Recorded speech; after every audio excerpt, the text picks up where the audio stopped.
High, আমি Mithu's makeover থেকে মিঠু। তো আজ আমি তোমাদের সাথে একটা ভিডিও নিয়ে এসেছি, যেটা হচ্ছে অ্যালোভেরা সম্পর্কে। মানে আমার অনেক ক্লায়েন্ট আছে যারা বাড়িতে অ্যালোভেরা গাছ লাগান, কিন্তু অ্যালোভেরা থেকে কিভাবে অ্যালোভেরা জেল কালেক্ট করবেন সেটা বুঝে উঠতে পারেন না। অ্যালোভেরার কোন অংশটা বাদ দেবেন এবং কোন অংশটা নেবেন আমাদের মানে নিজেদের কাজে ব্যবহার করার জন্য, সেটা বুঝে উঠতে পারেন না। তো আমি আপনাদের জন্য এই ভিডিওটা নিয়ে এসেছি। দেখুন, আমি এই মুহূর্তে কেটে নিলাম আমার বাড়ির আমার মা যে অ্যালোভেরা গাছ লাগিয়েছেন, তো সেইখান থেকে আমি অ্যালোভেরা গাছ থেকে অ্যালোভেরা পাতা আমি কালেক্ট করে নিচ্ছি। এবং মানে এই গাছটা দেখুন এক জায়গায় অনেক বেশি হয়ে গেছে। তো এটা সবসময় চেষ্টা করবেন এই অ্যালোভেরা গাছটা একটা টবে একটা গাছ লাগাতে, তবেই তার পাতাগুলো খুব সুন্দরভাবে হয়।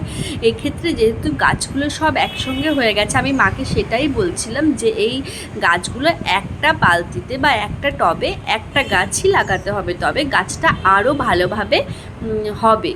তো আমি এইভাবে পাতাগুলো একটু কেটে নিচ্ছি। অনেক পাতা কাটতে গিয়ে এটা এত শক্ত হয় যে অটোমেটিকলি ভেঙে যাচ্ছে। তো আমি এই পাতাগুলো ভালোভাবে গাছ থেকে কেটে নিয়ে সংগ্রহ করে নিচ্ছি। এবং এই অ্যালোভেরা জানেন তো আমাদের ভীষণ উপকারে লাগে। অনেকে তো এই অ্যালোভেরা খায়, ঠিক আছে, তাতে পেট পরিষ্কার হয়। তো আর এই স্কিন এবং চুলের জন্য তো যে কতটা উপকারী সেটা আপনারা খুব ভালোভাবে জানেন। এই দেখুন, অ্যালোভেরার এই অংশটা অবশ্যই বাদ দেবেন।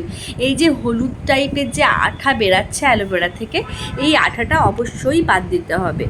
তো এটা কিছু সময়, যেমন আমরা কাঁঠাল যখন গাছ থেকে পারি, যারা পারেন তারা জানেন, আর যারা পারেন না তারাও জানেন যে কাঁঠালের এক ধরনের আঠা থাকে, ঠিক সেই রকমই অ্যালোভেরা এই যে হলুদ আঠাটা, এটা অবশ্যই বের করে নিতে হবে এবং কিছু সময় রেখে দিলে এই আঠাটা বেরিয়ে যাবে। তো আমি প্লেটের মধ্যে ওই আঠাটা দেখালাম আপনাদের। এবার আমি অ্যালোভেরা পাতাগুলো খুব ভালোভাবে জল দিয়ে ধুয়ে নিচ্ছি। কেননা এটা মাটির মধ্যে ছিল, তো মাটি জিনিসটা যদি ওর মধ্যে লেগে থাকে, তখন ওই অ্যালোভেরা জেলটা যখন কালেক্ট করব তখন ওর মধ্যে মাটি চলে আসবে। তো যাতে সেটা না আসে, এবং পরিষ্কার করে তার আগেই ভালোভাবে আমি ধুয়ে নিচ্ছি।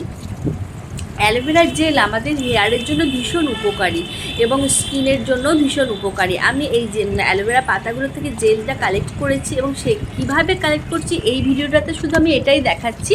পরে নেক্সট ভিডিওতে আপনাদের আমি দেখাবো যে জেলটা আমরা কত রকমভাবে কাজে লাগাতে পারি। তার জন্য আমার ইউটিউব চ্যানেলটা একটু লাইক করে দিতে হবে, ফেসবুক চ্যানেলে এসে আমাকে একটু লাইক কমেন্ট করতে হবে। আর আপনি আপনার মতামত অ্যালোভেরা সম্পর্কে যদি জানা থাকে সেটাও আপনি আমায় বলবেন, তো আমার অজানাটা আমিও জানতে পারবো। তো যাই হোক, দেখুন আমার অ্যালোভেরা ভালোভাবে ধুয়ে নেওয়া হয়ে গেছে। এবার আমি এই অ্যালোভেরার থেকে আমি অ্যালোভেরা জেলটা কালেক্ট করছি এবং কীভাবে করছি দেখুন। ওপর থেকে কি সুন্দর করে পাতলাভাবে আমি যে পাতার যে অংশটা ছিল সেটা আমি কেটে ফেলে দিচ্ছি এবং তারপর আমি জেলটা কালেক্ট করছি। তো এইভাবে এই জেলটা কালেক্ট করার পর আমরা একটা কাঁচের ছোট্ট শিশিতে ভরে রাখবো এবং সেটা আমরা ফ্রিজের মধ্যে স্টোর করে রাখবো। এবং যখন আমরা স্কিন বা হেয়ারের জন্য ইউজ করব, তখন আমরা এখান থেকে নিয়েও ইউজ করতে পারি, বা আমি আপনাদের নেক্সট ভিডিওতে দেখাবার চেষ্টা করব কিভাবে এটা তৈরি করতে হয়।